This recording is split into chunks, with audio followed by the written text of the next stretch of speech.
Ada satu kelelahan yang tidak bisa dijelaskan dengan kata capek. Badan masih bergerak, pikiran masih menyusun rencana, tangan masih bekerja. Namun entah kenapa hati terasa kosong, seperti berjalan jauh tanpa benar-benar sampai. Setiap pagi bangun dengan agenda, setiap malam tidur dengan sisa kegelisahan. Hari-hari diisi dengan usaha, doa, ikhtiar, dan harapan. Tapi semakin lama, hidup justru terasa semakin berat. Bukan karena malas, bukan karena tidak berjuang. Justru karena terlalu banyak bergerak. Di titik inilah banyak orang mulai bertanya dalam diam, kenapa hidup terasa begini padahal sudah berusaha? Pertanyaan itu tidak salah. Ia lahir dari batin yang jujur. Namun mungkin jawabannya tidak berada di jumlah usaha, melainkan di arah kesadaran yang menggerakkan usaha itu sendiri. Karena ada satu kondisi yang jarang disadari manusia. Banyak bergerak tapi salah arah. Kesibukan yang terlihat hidup tapi sebenarnya lelah. Dunia hari ini memuliakan gerak. Siapa yang sibuk dianggap bernilai. Siapa yang produktif dianggap berhasil. Siapa yang diam dianggap tertinggal. Tanpa sadar manusia belajar untuk terus bergerak. Bahkan ketika batinnya sudah tidak sanggup. Bekerja bukan lagi karena amanah, tapi karena takut tidak dihargai. Berusaha bukan lagi karena kesadaran, tapi karena cemas kalah dari orang lain. Beribadah bukan lagi karena rindu, tapi karena takut merasa bersalah. Secara lahiriah hidup terlihat penuh, namun secara batin kosong. Psikologi menyebut ini sebagai mode bertahan hidup. Seseorang tidak lagi hidup dari kesadaran, melainkan dari ketakutan. Dan disinilah masalah besar itu bermula. Tauhid yang turun derajat tanpa disadari. Tauhid sering dipahami sebagai pengakuan lisan. Mengakui Allah sebagai Tuhan, namun tauhid yang sejati jauh lebih halus. Ia bukan hanya siapa yang diucapkan oleh lisan, tetapi siapa yang menjadi pusat kesadaran. Karena seseorang bisa menyebut nama Allah setiap hari, namun hidupnya digerakkan oleh selain Allah. Digerakkan oleh rasa takut miskin, digerakkan oleh trauma masa lalu, digerakkan oleh luka tidak dihargai, digerakkan oleh haus pengakuan. Di titik ini tauhid tidak hilang secara formal, tetapi tersingkir secara batin. Allah tetap diyakini, namun bukan lagi pusat arah. Dan ketika Allah tidak lagi menjadi pusat kesadaran, apapun akan terasa berat, meski dilakukan dengan niat baik. Dari mana sebuah tindakan dilahirkan? Setiap tindakan lahir dari sesuatu. Pertanyaannya bukan apa yang dilakukan, melainkan dari mana ia dilahirkan.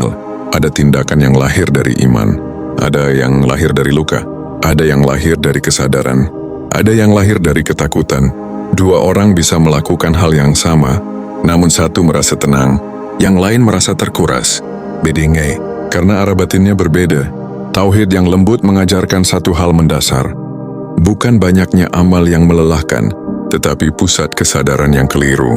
Ketika seseorang bergerak bukan karena Allah, melainkan untuk menutup luka batin, hidup akan terasa seperti berlari tanpa henti. Manusia yang terlalu lama bertahan.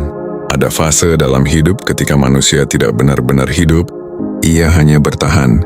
Bertahan agar tidak jatuh, bertahan agar tidak malu, bertahan agar tidak terlihat gagal. Dalam mode ini manusia kehilangan satu hal penting. Makna. Ia bergerak karena harus, bukan karena sadar. Ia berusaha karena takut, bukan karena yakin.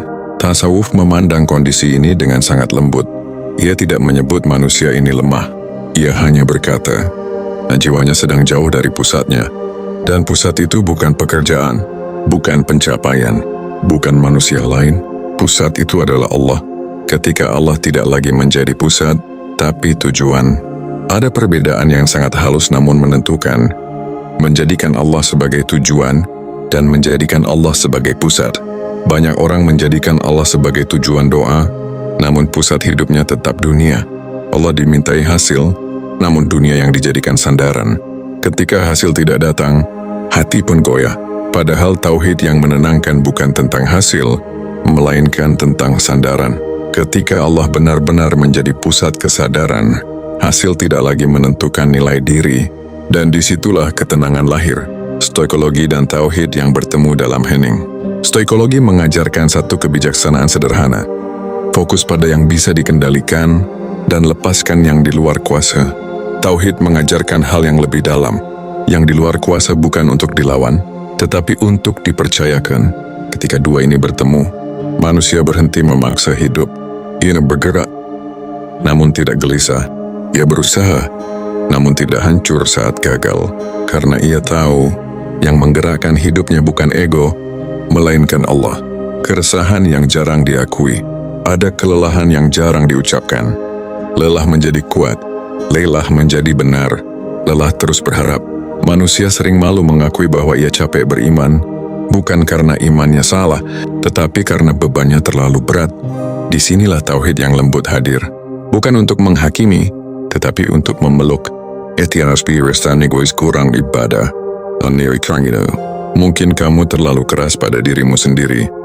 Titik balik yang tidak dramatis. Perubahan arah hidup jarang datang dengan ledakan. Ia datang pelan, seringkali dalam bentuk kesadaran kecil. Kesadaran bahwa tidak semua harus dikejar. Kesadaran bahwa tidak semua harus dimenangkan. Kesadaran bahwa nilai diri tidak ditentukan oleh hasil. Ketika kesadaran ini muncul, arah hidup mulai bergeser. Bukan karena usaha bertambah, tetapi karena pusatnya kembali lurus. Pesan untuk jiwa yang terlalu lama lelah. Jika hidup Anda terasa berat meski sudah berusaha, mungkin Anda bukan kurang kuat. Mungkin Anda hanya terlalu lama berjalan tanpa kembali ke pusat. Dan pusat itu bukan dunia yang berubah-ubah, melainkan Allah yang tidak pernah pergi. Jika narasi ini menemani satu bagian sunyi dalam diri Anda, itu bukan kebetulan. Di Nafas Baru, kita tidak sedang mengejar hidup yang cepat, tetapi hidup yang sadar. Silakan subscribe channel Nafas Baru, bukan untuk angka, tetapi sebagai teman perjalanan batin, agar Anda tidak berjalan sendirian. Dan sebelum benar-benar menutup ruang ini, izinkan satu pertanyaan tinggal di hati Anda. Selama ini, siapa yang sebenarnya menggerakkan hidup Anda? Kesadaran tauhid atau ketakutan yang tidak pernah disadari? Tarik napas perlahan. Anda tidak terlambat, Anda hanya sedang diluruskan.